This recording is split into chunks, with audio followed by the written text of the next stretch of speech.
Bismillahirrahmanirrahim. Alhamdulillahi rabbil alamin. Wassalatu wassalamu ala rasulillah wa ala alihi tahirina ajma'in. Amma ba'du ayuhan nas, ittaqullaha mastata'tum wasma'u wa ati'u la'allakum turhamun. Para muslimin rahimakumullah, mari kita lanjutkan dan mudah-mudahan selesai pembicaraan ayat terakhir dari surat Al-Kahfi, yaitu ayat 110 yang bunyi ayatnya kemarin sudah dibacakan, bahwa ayat ini, dalam satu ayat ini terkandung ada 3 hal penting ya. Yang pertama, kalimat Allah yang berbunyi a'udzubillahi minasyaitonir rajim. Qul innama ana basyarum mithlukum yuha ilayya. Ini bagian yang pertama. Katakanlah wahai Nabi, wahai Rasul kepada orang-orang Mekah pada waktu itu, karena surat ini adalah surat Makkiyah, artinya surat yang turun di Mekah, yang waktu itu Nabi kita belum hijrah ke Madinah, masih berada di Mekah dan masih di awal-awal waktu dakwah Islam ya di kota Mekah. Katakanlah Muhammad, sesungguhnya aku adalah manusia biasa seperti kalian, hanya bedanya diwahyukan kepadaku, sedangkan kalian tidak diberi wahyu. Aku diberi wahyu, kalian tidak diberi wahyu dari Allah. Nah, isi wahyu Allah itu yang paling penting dari seluruh isi Al-Quran adalah kalimat yang di sini bunyinya annama, bahwasanya ilahukum, Tuhan kalian, ilahun wahidun, adalah Tuhan yang satu. Ilahun Tuhan sesembahan, wahidun yang satu saja. Jadi wahyu dari Allah kepada semua manusia ini diberitahukan bahwa Tuhan kalian semua wahai manusia, mau kamu bangsa Arab atau bangsa bukan Arab ya. Bangsa bukan Arab itu termasuk bangsa Indonesia, bangsa Malaysia, bangsa Amerika, bangsa Eropa, bangsa mana saja. Ya, selama kalian itu manusia, ketahuilah bahwa Tuhannya kalian itu adalah cuma satu, yaitu Allah Subhanahu wa ta'ala. Nah, ini bagian yang pertama dari ayat ini. Jadi pernyataan dari Allah kepada Nabi supaya Nabi menyampaikan kepada seluruh manusia yang melalui Al-Quran ini, dengan Al-Quran ini, agar manusia tahu bahwa Nabi Muhammad SAW itu adalah memang manusia biasa saja. Bedanya dengan manusia yang lain, beliau diberi wahyu, sedangkan yang lainnya, manusia yang lainnya tidak diberi wahyu. Nah, di antara wahyu-wahyu Allah yang banyak itu, ada yang paling penting, yang semua manusia harus tahu. Apa itu? Bahwa Tuhannya manusia itu hanya satu. Jadi dalam Islam tidak mengenal ada Tuhan lebih dari satu, itu enggak ada. Nah, lalu bagian yang kedua ini, a'udzubillahi minasyaitonir rajim. Faman kana yarju liqa'a rabbih falyamal 'amalan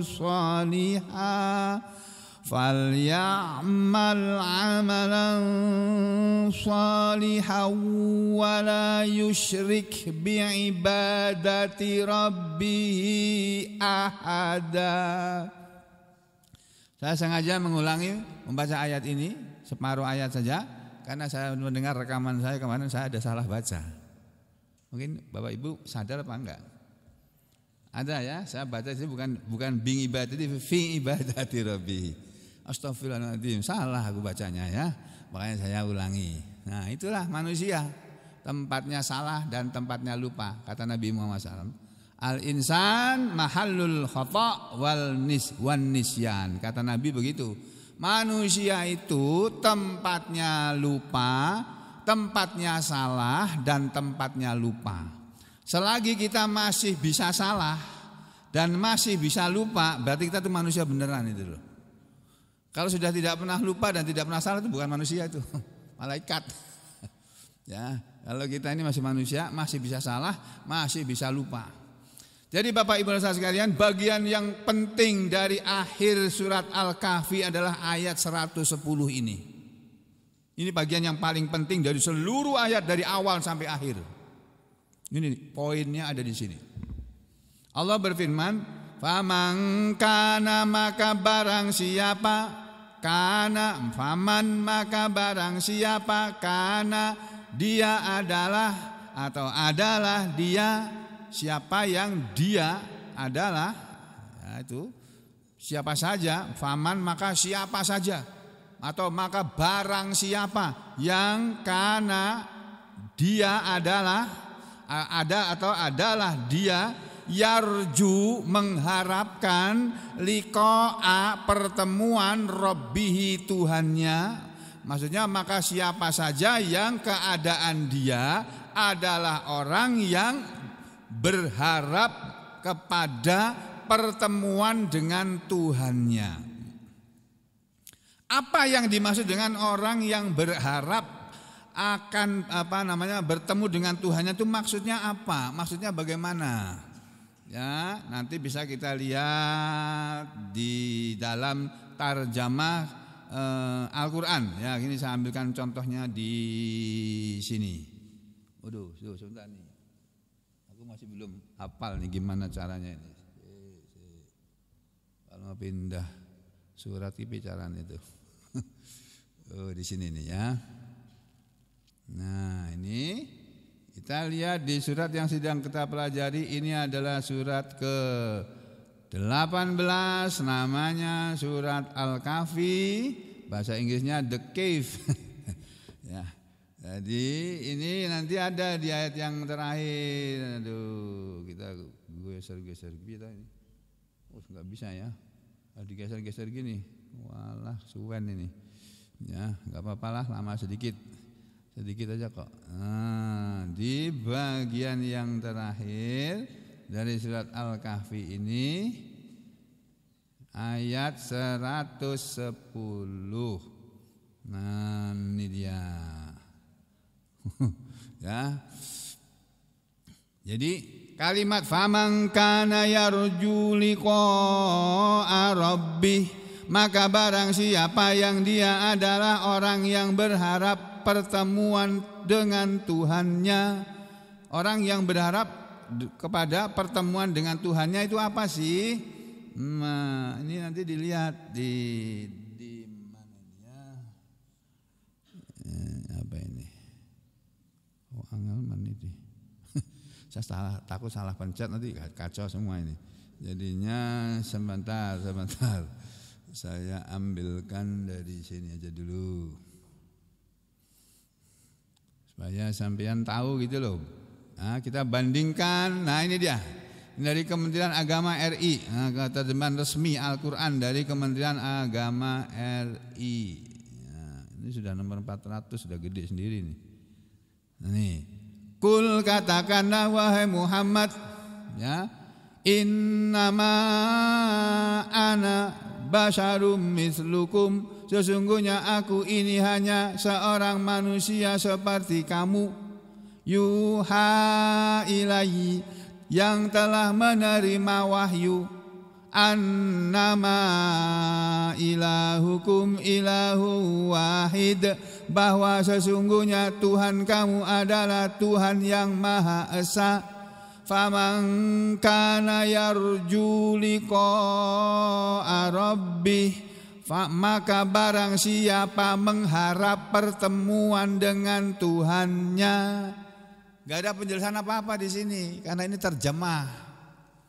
Tarjamah, kalau bahasa Arabnya itu tarjamatun, tarjamah. Kalau bahasa Indonesianya terjemah. Jadi bahasa kita terjemah itu Pak, itu ngambil dari bahasa Arab Pak. Bahasa Indonesianya aslinya apa kalau terjemah itu? Makna dari bahasa Arab juga. Apa? Ayo, apa? Arti. Nah, ya, artinya arti dari faman kana yarju liqa'a rabbih, maka barang siapa mengharap pertemuan dengan Tuhannya.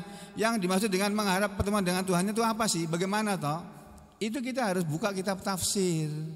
Karena penjelasannya ada dalam kitab tafsir. Itu gunanya kita belajar tafsir, mengaji tafsir. Semua orang muslim itu harus pernah barang 1, 2 kali, 3 kali, 4 kali atau 10 kali, 1000 kali, berapa kali selama hidupnya itu belajar tafsir Al-Quran. Biar yang pintar itu bukan hanya para kiainya, para ustadznya, para mubaliknya. Orang awam pun harus tahu. Ya. Jadi yang boleh tahu Al-Quran ini bukan hanya haknya para ulama atau para ustadz, tidak. Semua orang Islam, seorang orang awam yang bukan ulama, bukan ustadz, itu harus tahu juga tentang Al-Quran ini. Bagaimana cara membacanya, apa artinya, atau apa maknanya, ya, apa terjemahnya, kemudian apa maksudnya. Nah, itu harus kita lihat tafsirnya. Saya bukakan tafsir yang kemarin sudah saya buka, ya. Ini adalah tafsir Imam Al-Baghawi. Kita lihat di sini apa yang dimaksud dengan maka barang siapa yang dia mengharapkan pertemuan dengan Tuhannya, ya. Faman, maka barang siapa yang kana dia adalah orang yang yarju, dia berharap kepada liqa'a rabbih, pertemuan Tuhannya. Yang dimaksud dengan orang yang mengharapkan pertemuan dengan Tuhannya adalah yaitu faman kana yarju liqa'a rabbih, maksudnya maka barang siapa yang adalah dia yarju, mengharapkan pertemuan dengan Tuhannya, maksudnya yakhafu, orang yang takut. Takut kepada apa? Takut ke yarju artinya mengharapkan. Dalam bahasa terjemahannya bahasa Indonesia, yarju itu artinya mengharapkan. Roja itu pengharapan. Jadi siapa yang mengharapkan itu maksudnya man yakhafu. Siapa yang takut kepada apa? Liqa'a rabbih, pertemuan dengan Tuhannya. Siapa saja yang takut kepada hari pertemuan dengan Tuhannya, yaitu di hari kiamat nanti, di mana kita semua manusia ini, baik yang percaya bahwa Tuhan itu ada maupun manusia yang tidak percaya bahwa Tuhan itu ada. Karena sampai hari ini masih ada manusia yang tidak percaya bahwa Tuhan itu ada. Itu di negara sana tuh, negara mana itu? Skandinavia apa Norwegia gitu. Ujung utara benua Eropa ini, berbatasan dengan tempat, yaitu berbatasan dengan Rusia. Saya pernah sampai ke Murman, kota Murman, kota kecil itu, tapi tempat wisata, jadi rame. Ya, itu bandaranya ya kurang lebih hampir seperti enggak seperti sampai Pak, Palangkaraya masih kalah itu. Padahal itu desa di Rusia, tapi bandaranya tuh kayak bandara Banjarmasin, kayak segitu itu, Budi. Ya, padahal itu desa Murman. Itu perbatasan dengan Norwegia, di mana di Norwegia itu hampir nggak ada siang, nggak ada malam. Jadi sepanjang 24 jam itu nggak pernah lihat matahari di Norwegia itu. Nah, di sana tuh orang nggak peduli kepada agama, orang bebas mau apa aja bebas. Di sana itu, ya itu Norwegia. Tapi di sana negaranya makmur, sama dengan Irlandia sekarang ini. Waktu dijajah Inggris nggak mau, sekarang sudah merdeka, dia makmur di Irlandia itu. Nah, jadi kembali ke sini ya, Bapak Ibu sekalian, siapa yang berharap kepada pertemuan dengan Tuhannya, maksudnya siapa yang takut kepada al-masira ilaihi, ya tempat kembali kepadanya. Siapa yang takut bertemu dengan Tuhannya?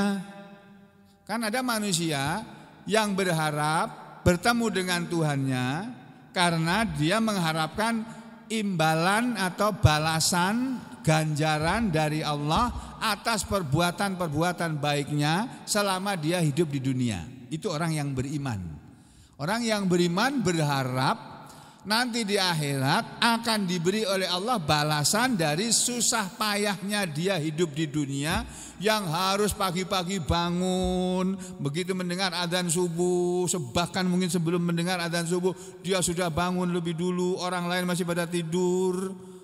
Ya, pada nyenyak tertidur, dia bangun, berwudu, kemudian sholat tahajud, lalu sholat witir, lalu berzikir atau baca Al-Quran. Kemudian dia menunggu adzan subuh.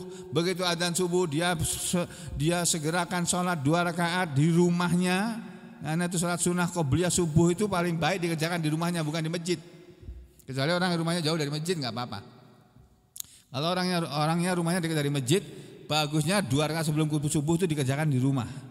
Habis itu baru pergi ke masjid. Lalu kalau masih ada waktu, sholat 2 rakaat lagi, itu sholat qobliyah subuh atau sholat sunat fajar, yang nilainya pahalanya sama, lebih baik daripada mendapatkan dunia seisinya. Masya Allah. Sholat 2 rakaat itu loh, sebelum subuh 2 rakaat itu pahalanya, balasannya nanti di akhirat itu lebih baik daripada dunia seisinya, Pak. Dunia seisinya ini loh, bukan cuma Indonesia seisinya, dunia seisinya ini loh.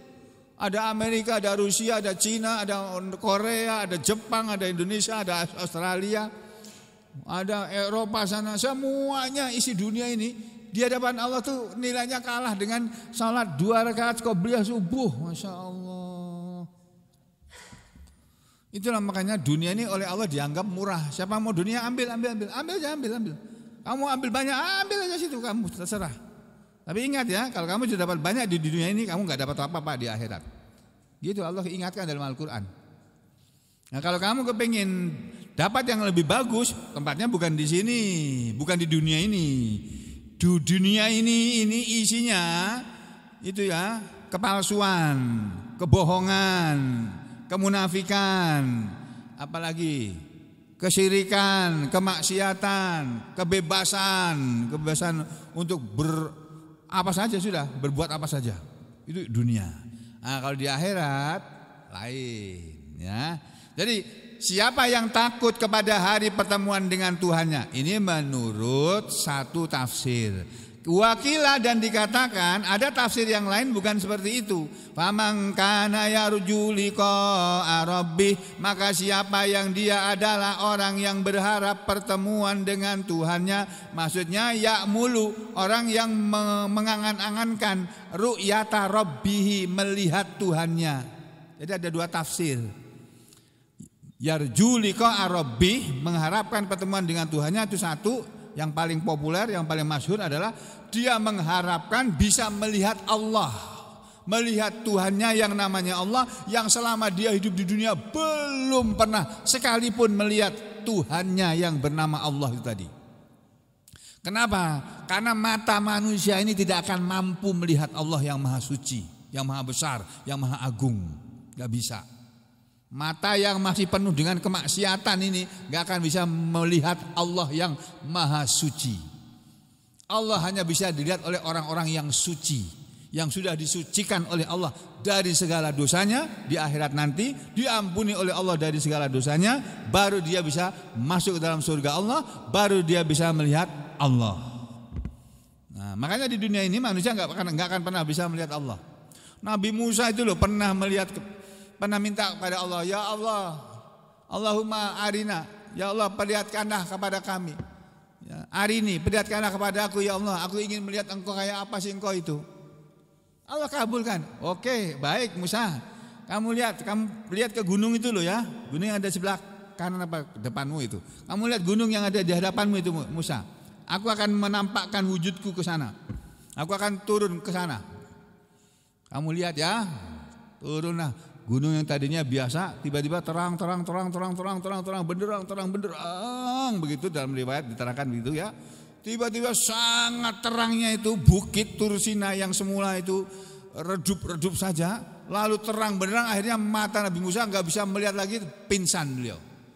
Itu belum Allah yang turun, baru nurnya Allah, baru cahayanya Allah yang yang turun ke Bukit Tursina itu. Ya, kalau nggak salah namanya Bukit Tursina ya, di sana. Nabi Musa sudah pingsan. Ketika sadar, terus dia bertobat kepada Allah. Ya Allah, saya bertobat kepadamu ya Allah. Saya sudah kurang ajar. Minta melihat Engkau ya Allah. Nggak bisa.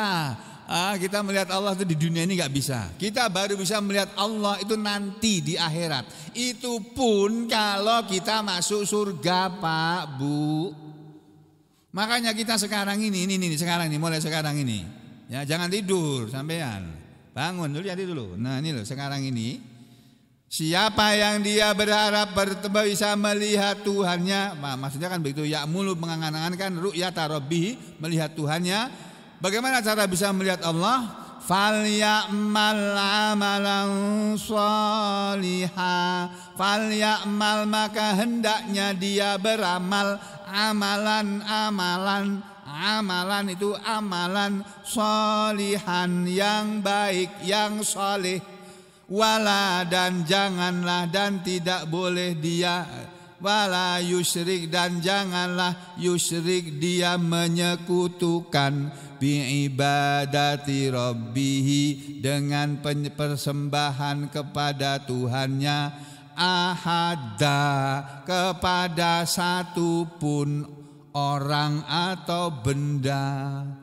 Ya, maka barang siapa yang ingin bisa melihat Allah di akhirat nanti karena dia sudah berada di surga, atau siapa yang takut kepada hari kiamat di mana dia akan bertemu dengan Allah, maka mulai sekarang isilah hidupmu dengan beramal soleh. Falya'mal amalan sholihan, maka hendaknya dia beramal dengan amalan yang soleh. Ya. Terus yang kedua, wala yusyrik bi ibadati rabbihi ahada, dan janganlah dia menyekutukan ahadan satupun, siapapun dia, jangan menyekutukan kepada satupun bi ibadati rabbihi, kepada ibadah dengan ibadahnya kepada Tuhannya. Maksudnya yaitu la yuroi, kamu beramal soleh, hai manusia, kalau bisa kepingin masuk surga, kalau kepingin bisa melihat Allah, kamu hidup harus kamu isi dengan amal soleh. Apa itu amal soleh? Sudah sering diterangkan di sini. Amal soleh adalah semua amalan yang dilakukan oleh seorang hamba yang beriman kepada Allah dalam rangka memperbaiki hubungan dia dengan Allah, dalam rangka mendekatkan dirinya kepada Allah, taqarrub kepada Allah. Itu amal soleh. Saudara kepingin dekat sama Allah, amal soleh caranya. Ya, Allah itu kan raja di raja, rajanya semua raja. Kalau di Indonesia ini ada raja Jawa, ada raja Kalimantan, ada raja Sulawesi dulu, zaman dulu ya. Ada raja Palembang, ada raja Keraton Sriwijaya. Kemudian ada raja Mataram. Nah, raja kerajaan Mataram ini ada dua. Ada Mataram Hindu dan Mataram Islam. Kerajaan Mataram Islam, yang hafal sejarah mungkin Pak Agus masih ingat. Kerajaan Mataram Islam, rajanya siapa Pak yang pertama kali? Hah? Lupa. Kalau tidak salah ingat, Raja Mataram Islam yang sudah masuk Islam. Tadinya kerajaan Mataram itu beragama Hindu, raja-rajanya. Kemudian orang Wali Songo itu masuk ke tanah Jawa. Lalu menyebarkan agama Islam, lalu masuklah raja-raja di tanah Jawa tadi, sebagiannya masuk memeluk agama Islam. Nah, Raja Mataram Islam yang pertama itu namanya Panembahan Senopati gelarnya. Hah? Panembahan Senopati. Saya baru dengar dari saudara saya, saudara kandung saya, bahwa ibu saya, nggak usah disebut namanya ya, karena ini rahasia perbankan ini. Jadi nama ibu saya yang bergerak, nama ibu saya itu Raden Nganten, itu Raden Nganten, itu ya, titik. Beliau ibu saya itu adalah keturunan ke-10 dari Panembahan Senopati. Kami sekeluarga punya surat silsilah yang berisi tulisan Honocoroko itu loh Pak, tulisan Jawa itu dari Keraton Yogyakarta. Kami dikasih satu keluarga. Kalau ibu saya keturunan ke-10 dari Panembahan Senopati, berarti aku ini keturunan ke-11. Masya Allah. Diam-diam ini keturunan raja loh Pak aku ini. Masya Allah, Raja Mataram. Nah, tapi bukan Mataram Hindu, Mataram Islam. Nah itu ibu saya. Nah kalau bapak saya itu orang biasa, ya cuma beliau keturunan kiai NU lagi. Oh NU kental itu, tahlilan ikut bapakku itu. Bapak ikut tahlilan, ikut maulidan, ikut Isra Mi'raj, semua ikut amalan-amalan NU semuanya, amaliah NU diikuti semua. Karena bapak saya orang NU, ibu saya orang Muhammadiyah. Bapak yang NU dan ibu dari bapak yang NU dan ibu yang Muhammadiyah tadi lahirlah yang bernama Sugeng ini loh Pak. Nih Sugeng ini bukan Sugeng yang di sana tuh. Bukan di sana, Sugeng yang ini. Ya, jadi kembali ke sini Pak, Bu. Maka barang siapa yang dia beramal dengan amalan, maka barang siapa yang mengharapkan pertemuan dengan Allah Tuhannya, ingin melihat Allah, atau barang siapa yang takut nanti ketemu dengan Allah lalu dimasukkan ke neraka, maka hendaknya dia beramal soleh dan jangan menyekutukan amal solehnya, ibadah kepada Tuhannya dengan satu pun.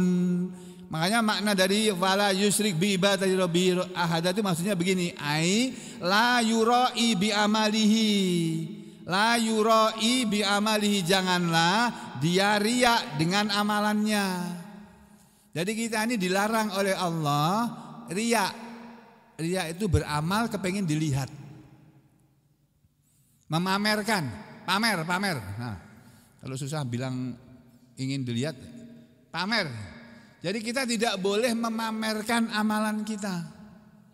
Itu ajaran, itu salah satu syarat diterimanya amalan kita oleh Allah adalah tidak boleh riya. Niatnya hanya kepengin dilihat oleh Allah saja, tidak kepengin dilihat oleh manusia. Niatnya dalam beramal soleh, dalam berbuat baik, kepengin dilihat dan diberi balasan, diganjar oleh Allah saja, dan tidak kepingin dilihat, dihargai, dipuji oleh manusia atau siapapun. Itu syaratnya amal yang akan diterima oleh Allah. Jadi ada dua syarat diterimanya amal-amal manusia ini oleh Allah Subhanahu wa taala. Satu, amalan itu harus amalan yang soleh.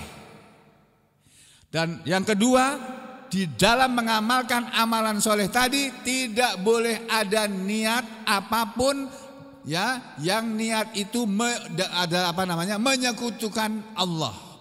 Amalan itu dipersembahkan dengan menyekutukan kepada satu pun yang selain Allah, tidak boleh.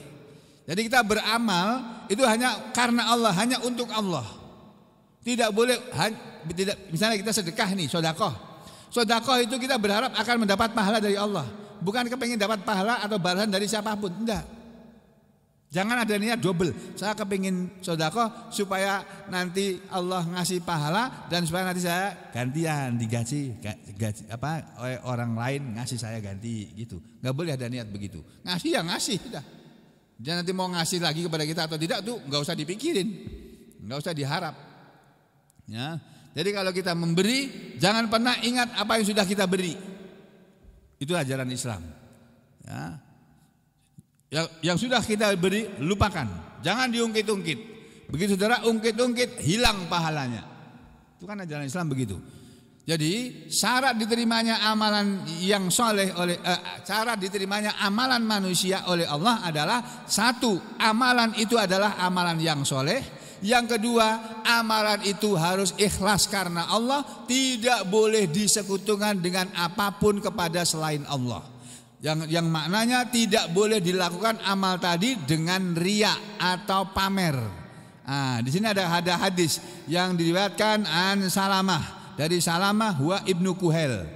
Sahabat seorang perawi hadis yang namanya Salamah bin Kuhel. Qala dia berkata, sami itu aku telah mendengar Junduban, sahabat Nabi yang bernama Jundub radhiyallahu an, semoga Allah ridha kepadanya, yaqulu, sahabat Nabi yang bernama Jundub ini berkata, qala nabiyyu, telah bersabda Nabi sallallahu alaihi wasallam. Apa kata Nabi? Man samma'a, barang siapa yang dalam beramal kepingin didengar-dengar, supaya semua orang tahu, mendengar apa yang sudah dia lakukan, sehingga setiap kali dia mau beramal, panggil semua wartawan, panggil semua kru televisi, ayo sini, saya akan ini. Nah, itu tanda-tanda tidak ikhlas itu. Mau pamer. Kalau saya teriak-teriak ini kan niatnya saya itu supaya suara saya didengar orang gitu loh. Perkara orang mendengar tadi senang atau tidak itu bukan urusanku. Saya menyampaikan surat dari Allah, dikirim dari Allah melalui malaikat Jibril kepada Nabi Muhammad SAW. Nabi Muhammad SAW kemudian diperintah oleh Allah untuk membacakan surat itu kepada manusia. Dan sekarang ini sampai kepada kita di dalam hidup kita ini, sampai kepada saya juga. Saya sudah pernah belajar Al-Quran 30 juz tamat, 4 kali tamat tuh. Nah, lalu sekarang tugas saya menyampaikan lagi apa yang saya dapat dari guru-guru saya tentang ilmu Al-Quran ini, supaya orang lain yang tidak pernah mengenal Al-Quran menjadi kenal Al-Quran.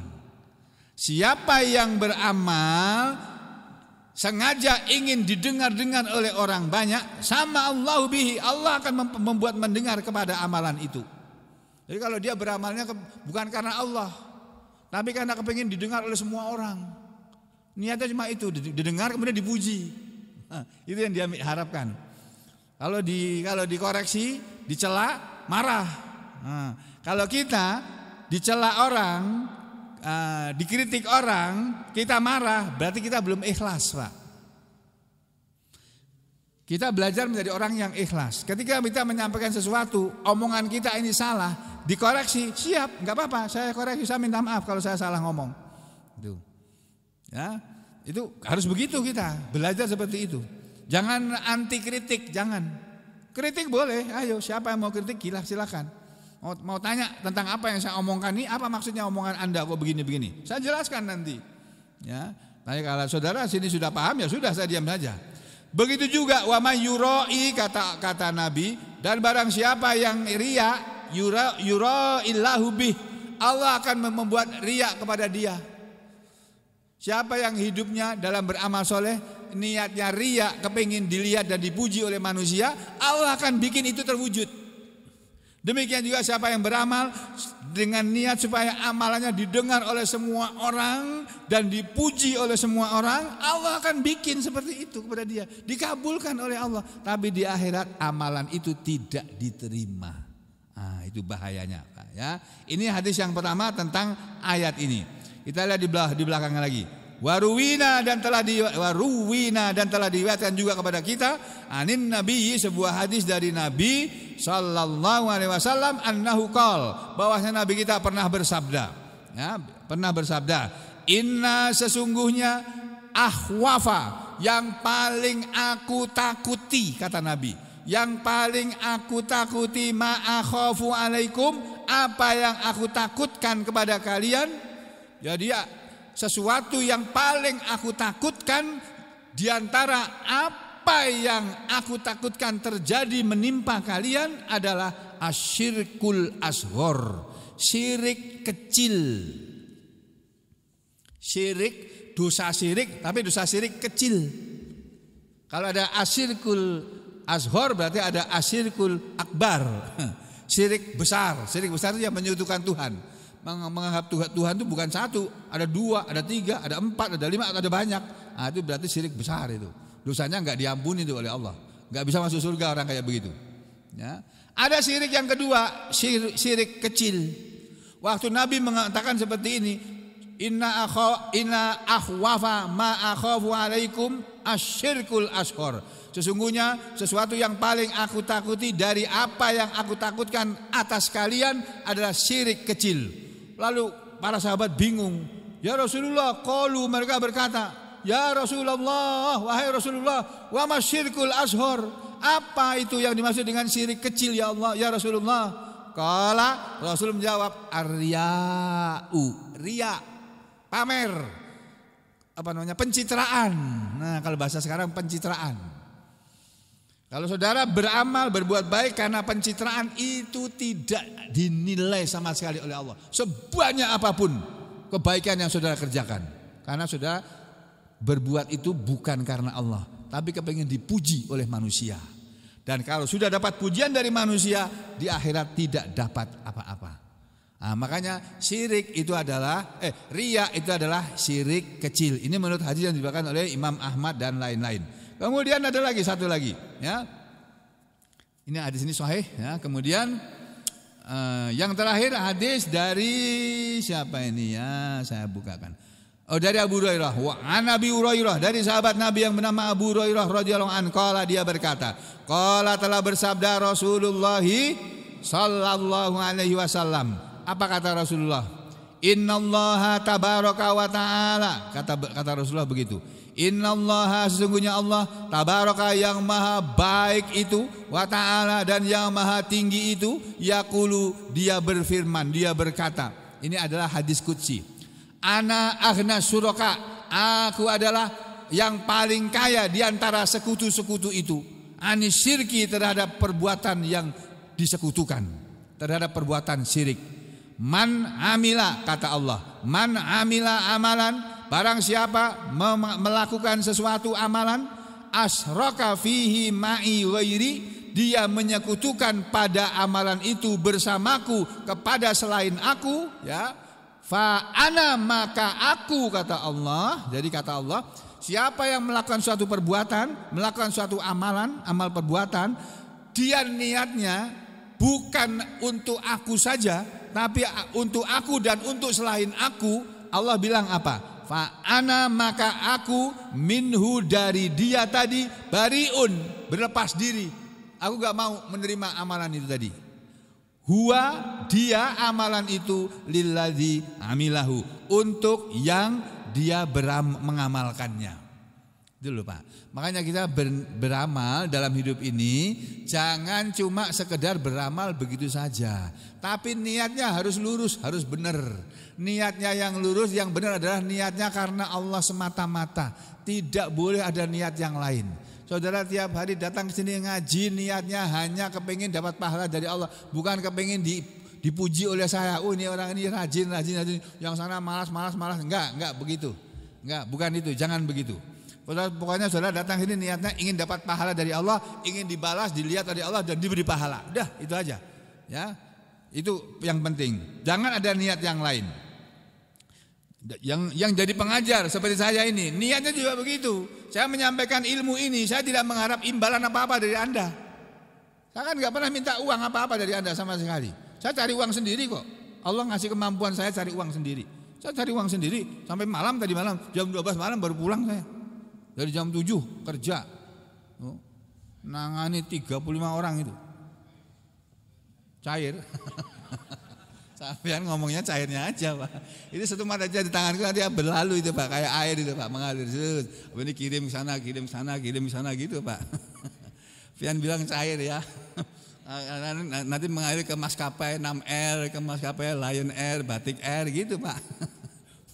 Jadi saudara sekalian, Allah mengajari kita lewat Al-Quran ini, ya, di akhir dari surat Al-Kahfi ini, siapa yang berharap di akhirat nanti bisa bertemu dengan Allah, kemudian mendapatkan surga Allah dan bisa melihat Allah, ya, atau dia takut kalau sampai ke nanti bertemu dengan Allah lalu dihukum oleh Allah, dimasukkan ke neraka. Siapa yang punya perasaan atau harapan seperti itu, maka jalan keluarnya adalah beramal yang soleh, beramal amalan yang soleh, yang baik, yaitu amalan yang menurut syariat Islam. Kemudian niatkanlah amalan itu karena Allah semata-mata. Tidak boleh menyekutukan niatnya tadi dalam beramal, dalam beribadah tadi dengan suatu apapun selain Allah. Itu berdasarkan ayat dan 3 hadis yang sudah saya sampaikan ini tadi. Nah, kalau Imam Ibnu Katsir, ya, Itu lebih tegas lagi beliau menerangkan ayat ini. Tapi karena waktu sudah habis, nanti insya Allah dalam kesempatan berikutnya, besok pagi insya Allah kita lanjutkan ya pembahasan hadis ini dari kitab tafsir yang lain ya. Mudah-mudahan Allah Subhanahu wa taala memberi kepahaman kepada kita semuanya, memberi kesehatan dan kekuatan kepada kita, menjaga kesehatan kita, kepada yang sakit diberi sakit oleh Allah, diberi kesabaran menerima takdir Allah berupa sakit, sakitnya apapun, seberat apapun terimalah dengan ridho ya, bahwa itu pemberian Allah, dan pemberian Allah kalau kepada orang yang beriman, semenderita apapun seorang yang beriman dengan penderitaan penyakitnya, maka tunggulah balasan dari Allah, surga yang sudah disiapkan untuknya, asalkan dia ikhlas karena Allah. Nah, itu sebabnya maka saudara kita Pak Haji Wahiduddin ya, hari ini sudah pulang apa belum? Belum ya, masih di Banjarmasin. Mudah-mudahan Allah segera memberi jalan keluar yang terbaik untuk Haji Wahiduddin. Apakah beliau diberi kesembuhan sempurna atau kesembuhan seperti apapun ya, kalaupun Allah menghendaki yang lainnya, semoga yang Allah kehendaki semuanya adalah baik untuk beliau dan juga untuk kita semuanya. Dan semoga Allah memberi pada kita semua kemudahan dan keberuntungan dalam hidup ini, memberi kemudahan kepada kita semua dalam mencari nafkah untuk keperluan rumah tangga kita masing-masing, memberi kemudahan kepada anak-anak kita yang sedang sekolah, yang sedang menempuh pendidikan, dimudahkan pendidikan mereka dan mereka dijadikan lulusan-lulusan yang terbaik dan berguna bagi agamanya ya, bagi negaranya dan bagi masyarakat yang banyak ini. Dan kita semuanya diberi oleh Allah istiqomah serta husnul khotimah. Amin ya rabbal alamin. Wa aqulu qouli hadza astaghfirullah li wa lakum. Allahumma taqabbal minna innaka antas samiul alim wa tub alaina innaka antat tawwabur rahim. Wa sallallahu ala Muhammadin wa ala ali Muhammad walhamdulillahi rabbil alamin.